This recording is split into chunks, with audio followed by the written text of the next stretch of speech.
Bueno, estábamos aquí conversando con Carolina de distintos temas. Carolina Gainza es una militante del Frente Amplio. Primitivamente militó en Convergencia Social y se integró junto con Convergencia al nuevo partido que cumplió hace poco un año. Sí, Poquito un año, tiempo. hace poquito. Sí. Poquito tiempo. Estamos Aniversario. recién en construcción y probablemente por eso quizá hay algunos errores que una mayor madurez nos podría haber evitado. Pero vamos a hablar hoy día con Carolina, que es una cientista social, literata, y se ha especializado en los temas digitales. En particular, uno de los temas que ha abordado es la inteligencia artificial. Entonces, le decía yo que desde la ignorancia voy a tratar de sacar de ella todo lo que podamos para que los más legos, como en mi caso, entendamos mejor de qué estamos hablando. Bueno, muy bienvenida. Muchas gracias, Carolina. Jorge. Yo partiría preguntándote lo siguiente, así en términos gruesos. ¿Cuáles son los logros, los beneficios de la inteligencia artificial? ¿Cuáles los peligros, los riesgos, los daños que eventualmente tenemos que enfrentar? Para partir con una visión general. Bueno, primero, muchas gracias, Jorge, por la invitación. Este es un tema que me parece crucial de abordar, justamente porque, y además también despejar algunos mitos.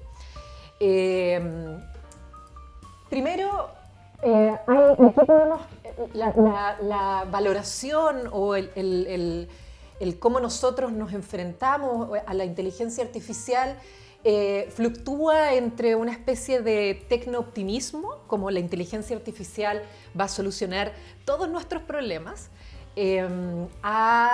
y en muchos casos encontramos un tecno-pesimismo, en donde la inteligencia artificial va a reemplazar al ser humano, va a terminar con el ser humano, etc. Y que es dañina en muchos aspectos. Y yo creo que como toda tecnología, que por supuesto también está toda la discusión de la neutralidad de la tecnología, yo soy de la idea de que la tecnología no es neutra, ¿ya? Como toda tecnología tiene, digamos, efectos positivos y otros efectos que son negativos. Por ejemplo, dentro de los efectos positivos, uno podría decir que la inteligencia artificial, por ejemplo, aplicada a la salud, hoy día está teniendo muchos beneficios. Puede ayudar a facilitar algunos diagnósticos, puede ayudar a apoyar, digamos, la toma de decisión en torno a ciertos diagnósticos a los médicos. También está siendo muy útil en aspectos de seguridad. Está siendo muy útil también en algunos aspectos de la educación, por ejemplo, y que la está cambiando mucho también, sobre todo desde el advenimiento de la inteligencia artificial generativa, que todos la conocemos principalmente a través de ChatGPT, Sí, y que es muy reciente. Pero tiene también riesgos, tiene muchos riesgos.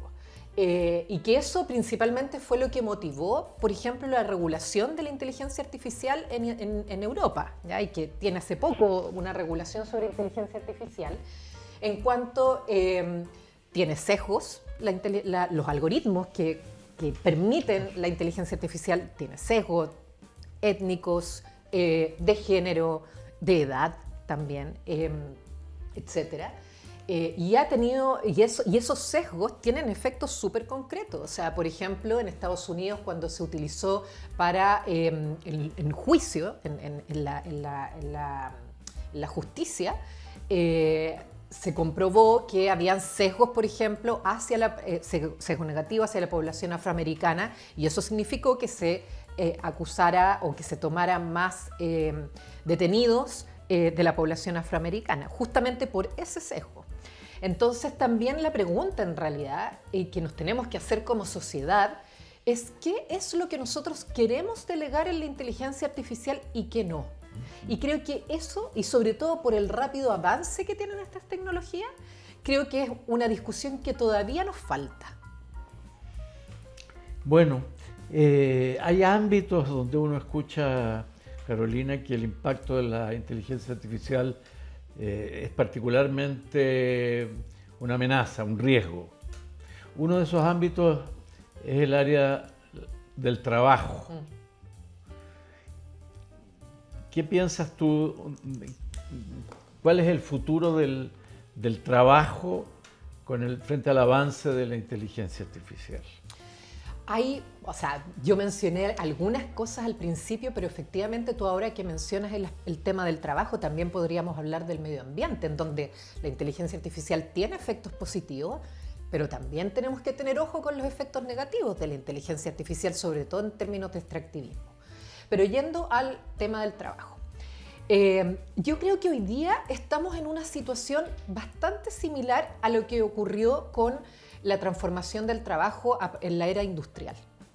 Y ahí también pudimos ver que aparecieron distintos movimientos en torno al desarrollo tecnológico. ¿Ya? El movimiento obrero, el movimiento ludita, destruyamos las máquinas, porque van a destruir nuestro trabajo, es un poco lo que pasa hoy día.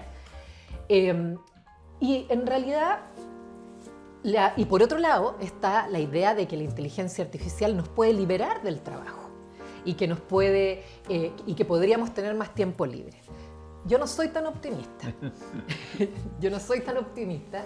La verdad es que yo creo que efectivamente van a haber trabajos que van a desaparecer, sobre todo aquellos trabajos que son como más repetitivos, pero hay otros que todavía son necesarios, sobre todo, por ejemplo, no sé, cuando uno mencionaba el tema de la salud, hacer diagnóstico, el profesor o la profesora no son reemplazables por una inteligencia artificial, porque la inteligencia artificial no solamente entrega información, sino que también los profesores y las profesoras forman, ¿ya? No es solamente una entrega de información, que es lo que haría la inteligencia artificial.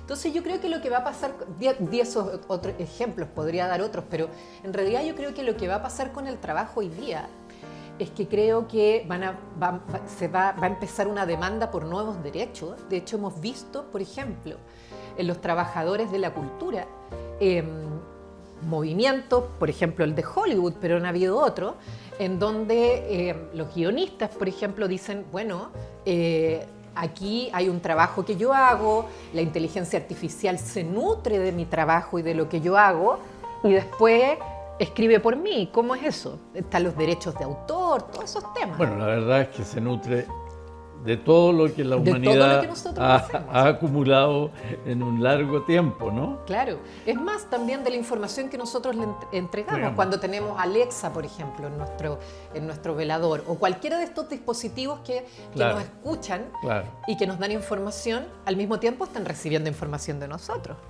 Estamos entrenando a los algoritmos nosotros. Entonces yo creo que ahí van a haber demandas como por nuevos derechos, van a aparecer nuevos derechos. Yo creo que es relevante también que todo el sector de los trabajadores, sobre todo aquellos como trabajadores más precarios o que vean sus trabajos afectados por esto, es importante ahí también la organización. Y también es súper importante que nosotros desde la izquierda pensemos esta transformación del trabajo en relación con la inteligencia artificial y los cambios acelerados que está generando. ¿Cómo vamos a proteger a los trabajadores y a las trabajadoras? ¿Cómo vamos a proteger sus derechos? ¿Cómo vamos a pensar y vamos a abordar el trabajo en este nuevo contexto? O sea, yo creo que son preguntas relevantes para la izquierda. Yo creo que entre los otros temas, muchos, ¿no? Porque toda la vida nuestra está siendo ya muy afectada por la inteligencia artificial. Pero, ¿qué va a pasar con la creatividad? Porque tú tocabas ahora este tema. ¿Qué va a pasar con los escritores, por ejemplo?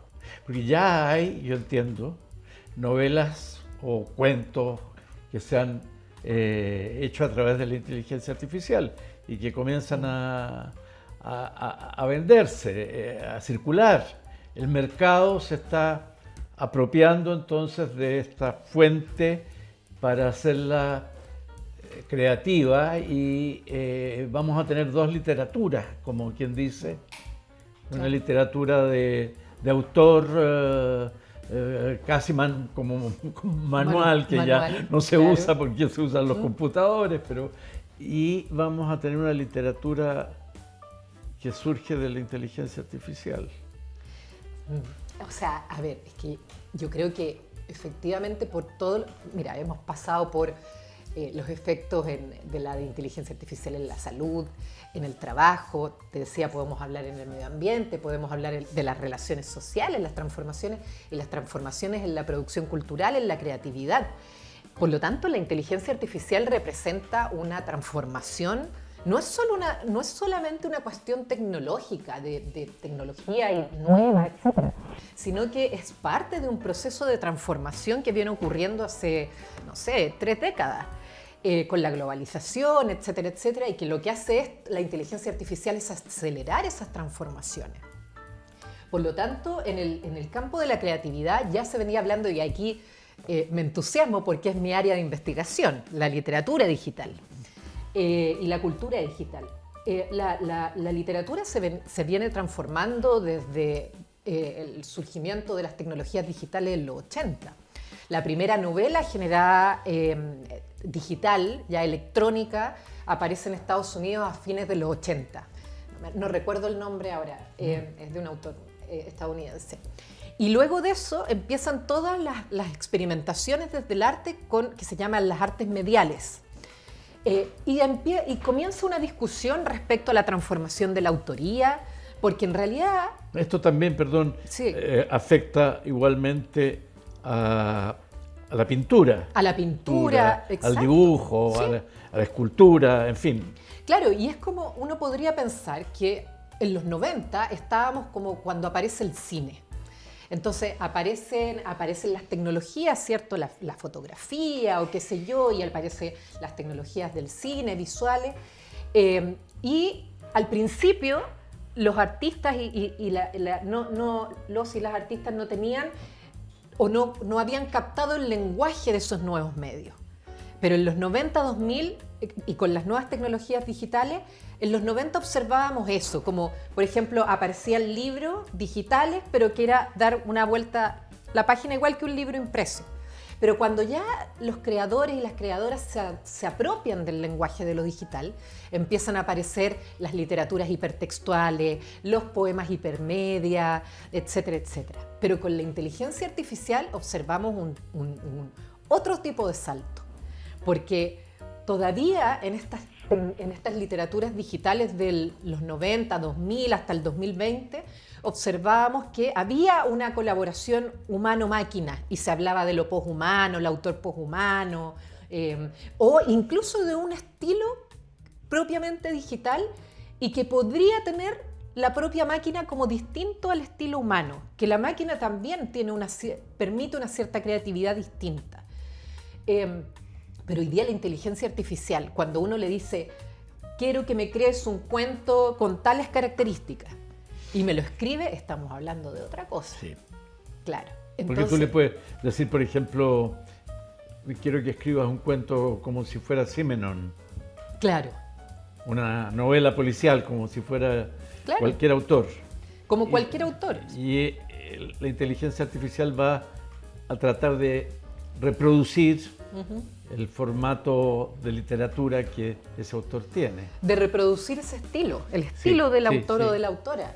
Y ahí, claro, entramos en la problemática que todavía no hay solución para aquello. Es una discusión relativamente reciente en relación con la inteligencia artificial, que es, por ejemplo, qué pasa con la autoría, porque cuando es una industria, ChatGPT pertenece a OpenAI.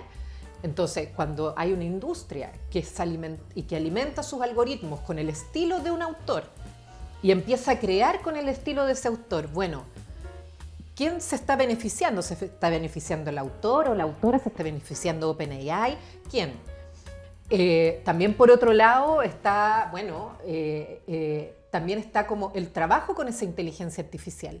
porque los creadores y las creadoras también, uno empieza a hacer un trabajo como de coautoría con esa inteligencia artificial. Yo no sé si tú has usado ChatGPT, pero sí, yo lo uso bastante. Sí. Y en realidad es bien impresionante, pero uno se va dando cuenta al usarlo, y me ha pasado con mis alumnos también, que igual requiere de nosotras y de nosotros, al menos por ahora, para que empecemos para que eso adquiera un estilo propio, que es como de un trabajo entre la máquina y yo. Y yo creo que eso mismo está ocurriendo a nivel de la creación. Yo no creo que la inteligencia artificial nos vaya a reemplazar en términos de creatividad, así como en muchos aspectos de la vida humana, sino que más bien lo que va a ocurrir es una transformación de lo humano en relación con el uso de estas tecnologías. Quizás estamos entrando en una era en la cual, claro, el sujeto humano moderno ya no existe más, y estamos ante un sujeto posthumano. Ay, ay, ay. Muchos temas. Bueno, fíjate que yo he notado, por ejemplo, por lo que converso con muchachos jóvenes que están en la universidad, que pareciera haber una luz roja de los docentes, de los académicos que hacen clases en la universidad respecto al uso de la inteligencia artificial.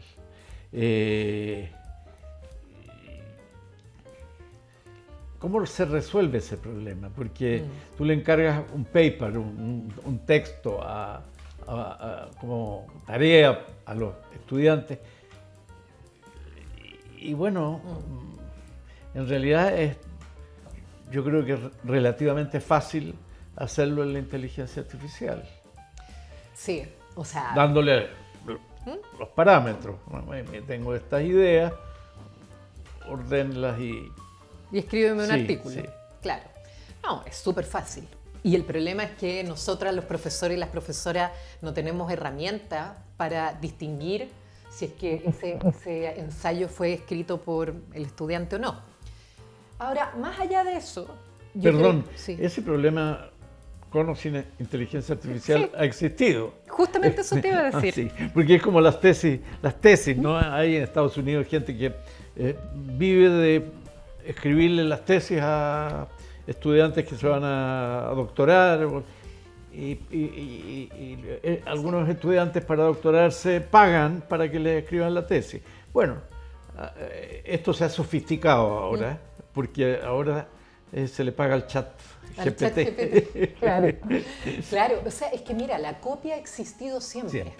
Siempre. Incluso cierto, digamos, yo le llamo como copia creativa. Sí. O ahora con las tecnologías digitales le llamaba hackeo cultural, como que uno siempre toma de un lado a otro. Obvio.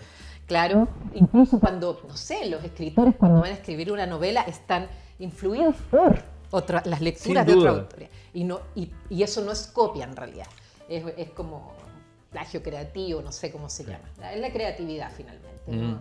Entonces, pero la copia siempre, yo no sé si tú te acuerdas del Rincón del Vago. En mis tiempos era el Rincón del Vago. Sí. Entonces, ahí sacaban trabajos de todos lados. Wikipedia después fue. Los alumnos sacaban los trabajos de Wikipedia. Internet, copiaban de Internet. Bueno, hoy día está esta nueva herramienta y van a copiar de ahí también. Yo creo que mi posición al menos es que no nos podemos negar a este avance. La pregunta es, ¿qué hacemos y hacia dónde queremos que se dirija esta tecnología? Y en el ámbito de la educación, yo creo que tenemos que formar a las y los estudiantes, primero en una visión crítica, en darse cuenta de que aunque creemos que estas inteligencias artificiales tienen todas las respuestas, no las tienen. Yo les muestro mucho a mis alumnos cómo las inteligencias artificiales muchas veces alucinan, porque como están creadas para respondernos de la manera que sea, a veces nos van a responder cualquier cosa. Entonces yo ahí les digo, bueno, ahí es donde yo los voy a pillar. Pues. Además los errores de hecho evidentes son muchísimos. Exacto. Yo he tenido diálogos con mi chat, por ejemplo, a propósito, te pongo un ejemplo real, de la llamada Ley de Defensa de la Democracia que se dictó por González Videla en los años 40 para ilegalizar al Partido Comunista. Entonces pregunté cómo votaron los senadores socialistas.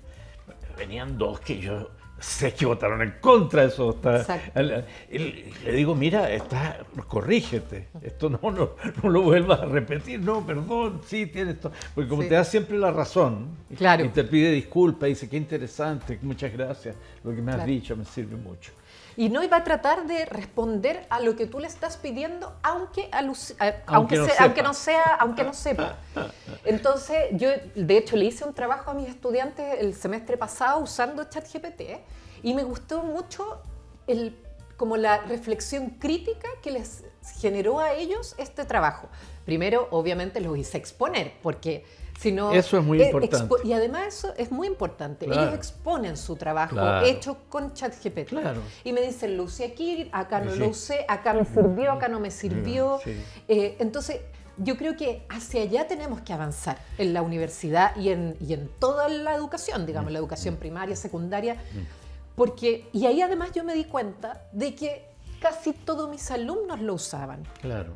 Entonces, uno no se va a poner una venda en los ojos. Entonces, no voy a luchar contra eso, más bien lo que voy a tratar de hacer es integrarlo. Claro. Y además de ahí también, junto con ese pensamiento crítico, también creo yo que ellos desarrollan un pensamiento creativo de trabajo con esa inteligencia artificial. Sí, en la medida en que ellos tienen que disponer de ese resultado y expresarlo, por lo tanto para expresarlo tienen que aprenderlo, y tienen que elaborarlo. Hay sin duda ahí un uso inteligente, por decirlo redundantemente, de la inteligencia artificial. Carolina, pasando a otro tema, tú fuiste subsecretaria del Ministerio de Ciencias. Así es. Que tiene un nombre más complicado. Ciencia, tecnología, conocimiento e innovación. Bueno. Muy amplio porque la investigación es muy diversa. Estuviste más de 2 años ahí en la subsecretaría. Quería preguntarte cuál ha sido la agenda de este gobierno en esta materia. A ver, voy a hablar en general y después me voy a referir a lo tecnológico, justamente porque es un tema bastante amplio. La agenda en materia de ciencia creo que tenía como objetivo fortalecer el rol de la ciencia, la tecnología, la innovación, la investigación en el país y su vinculación con un proyecto país y sobre todo con la transformación del modelo de desarrollo. Creo que se ha avanzado en varias cosas. En instalar la importancia de la ciencia y la tecnología en Chile. Creo que nuestro gobierno, por ejemplo, no sé, ha mejorado, está trabajando en una agenda de condiciones laborales para los investigadores e investigadoras, lo cual es bastante relevante porque sobre todo los investigadores jóvenes y las investigadoras jóvenes necesitan, muchos de ellos trabajan honorario y de forma precaria, entonces también es algo que hay que abordar. En términos de género se avanzó bastante, se actualizó la política nacional de género y se establecieron medidas desde los proyectos de la Agencia Nacional de Investigación hasta una ley que salió hace poco sobre que los deudores de pago de pensiones no pueden acceder a fondos de investigación. También se avanzó en financiamiento de las universidades.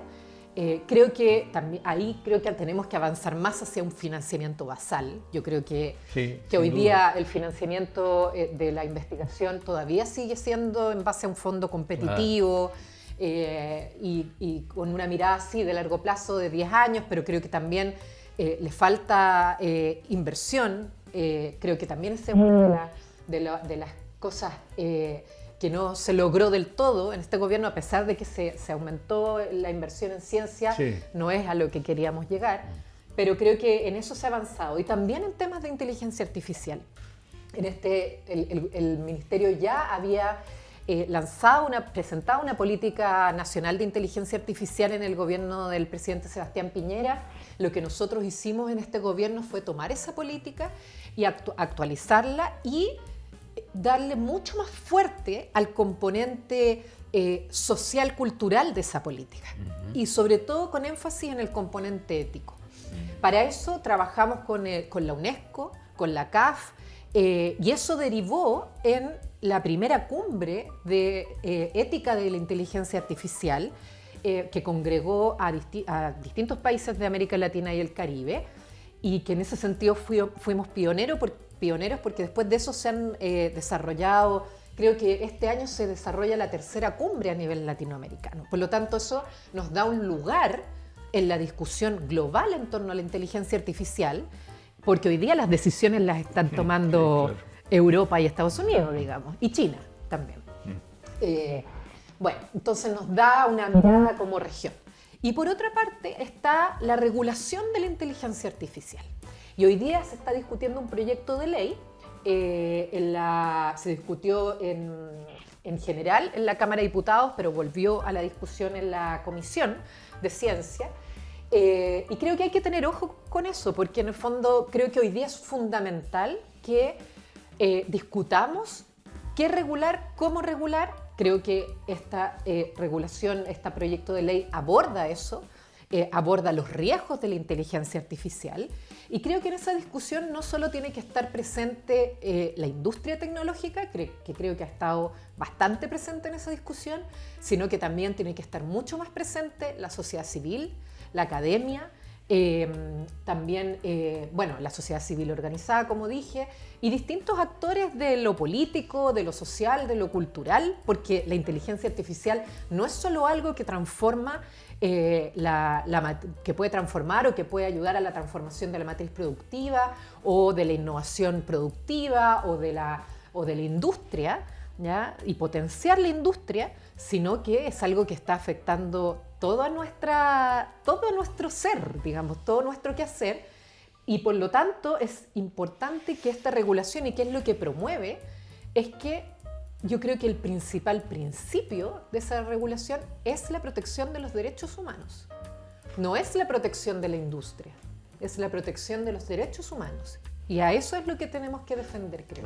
Me parece un punto muy relevante. Bueno, los dos militamos en el Frente Amplio. Así es. Y tenemos tareas tremendas de aquí en adelante. Yo anoche en este conversatorio en el Comunal Santiago veíamos todo lo que viene por delante para el Frente Amplio, porque yo noto que a veces hay, claro, yo soy ya probablemente el más viejo de todo el Frente Amplio, digo yo. Con más experiencia, digamos, claro. Bueno, pero con más, alguien me dijo anoche, con más juventud acumulada. Bueno, claro. Pero yo noto a veces una impaciencia muy grande y un comportamiento cíclico de euforia y decepción frente a acontecimientos de la política de todos los días, y yo creo que con un año de un partido es imposible evaluar qué es lo que ha significado. Entonces yo siento que hemos significado algo positivo en Chile, pero que es algo que está en desarrollo y que ese desarrollo va a llevar un tiempo bastante mayor, ¿no? Entonces yo dije anoche que el primer desafío era que nosotros pensáramos qué partido es el que queremos tener, porque eso no lo hemos discutido. ¿Qué es un partido hoy día, en este mundo de hoy? Porque no vamos a copiar el modelo del CERVEL, que es un modelo administrativo, de administración. ¿Ah? Y tenemos que inventar de acuerdo a las condiciones. Pero en segundo lugar, tenemos que ver cómo logramos romper la brecha que hay entre política y sociedad. Y en tercer lugar, les decía yo, tenemos que asegurar nuestra reproducción, porque alguien me dijo la otra vez, hay un problema generacional aquí, a los viejos, ¿no? Con los jóvenes. Los viejos se van a ir terminando. Lo que necesitamos resolver como problema generacional es que los más jóvenes efectivamente se incorporen a la lucha social, cultural, política. Y bueno, anoche estaba la presidenta de la federación que acabamos de ganar, tenemos una presidenta de la Federación de la Universidad de Santiago, y fue bien interesante. Pero bueno, ¿tú crees que la inteligencia artificial nos puede ayudar en esta tarea que tenemos por delante? No, pues la inteligencia artificial no nos va a dar esa respuesta. Al revés, yo creo que uno de los desafíos que tenemos nosotros como izquierda, y pensando particularmente en el Frente Amplio como fuerza política nueva o relativamente nueva, a pesar de la experiencia que hemos ganado en el gobierno, tenemos que hacernos cargo de estos desafíos nuevos también. Claro.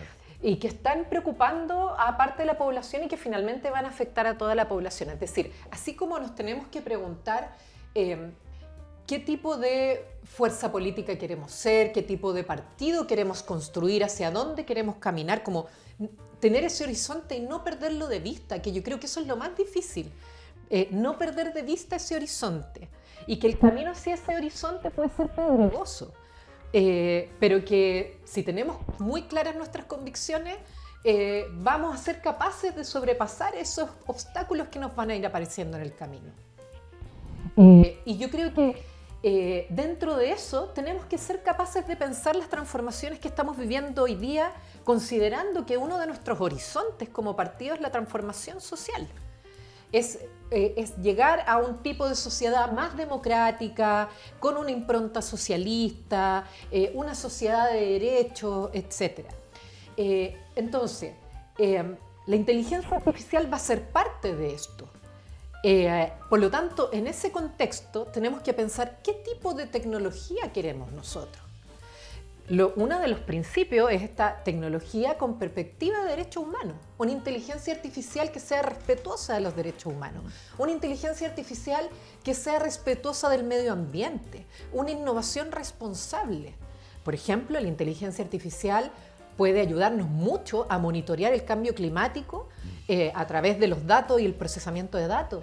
Pero, por ejemplo, los data centers, los centros de datos, que hoy día se está hablando tanto de instalarlos, tienen un impacto ambiental y una demanda de energía y de agua en un contexto de crisis hídrica tremendo. Entonces, ¿cuál es la posición que tenemos nosotros como Frente Amplio respecto a eso?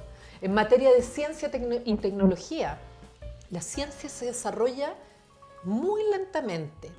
Los efectos del desarrollo científico-tecnológico nosotros siempre los vemos a largo plazo. Por eso es que tenemos que ser también como fuerza política, ser capaces de pensar qué tipo de ciencia, tecnología, investigación queremos desarrollar para el país.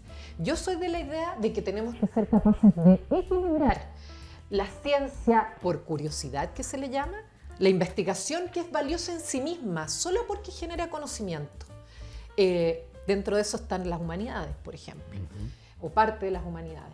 Y la ciencia aplicada, que tiene una utilidad específica para el desarrollo de la innovación, para el desarrollo de la tecnología. Hoy día creo que el discurso está demasiado cargado hacia la ciencia aplicada. Sí. Y desde la izquierda tenemos, o sea, si no somos nosotros quienes valoramos las cosas por su valor de uso, digamos, entonces ¿quién?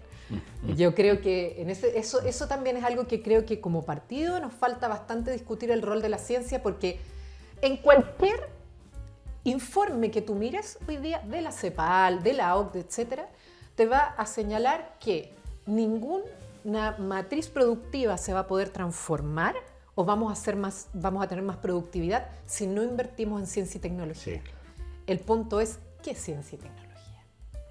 Bueno, Carolina, ha sido realmente un agrado conversar contigo sobre estos temas.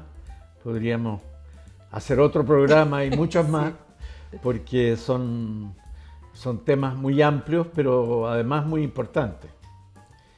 Así que, como portal socialista, nosotros que somos los muchachos y muchachas del avión rojo, te agradecemos mucho que hayas venido hoy día y esperamos que puedas colaborar con el portal socialista. Nosotros también publicamos columnas de opinión, textos, y sería fantástico poder tener algo tuyo en el futuro.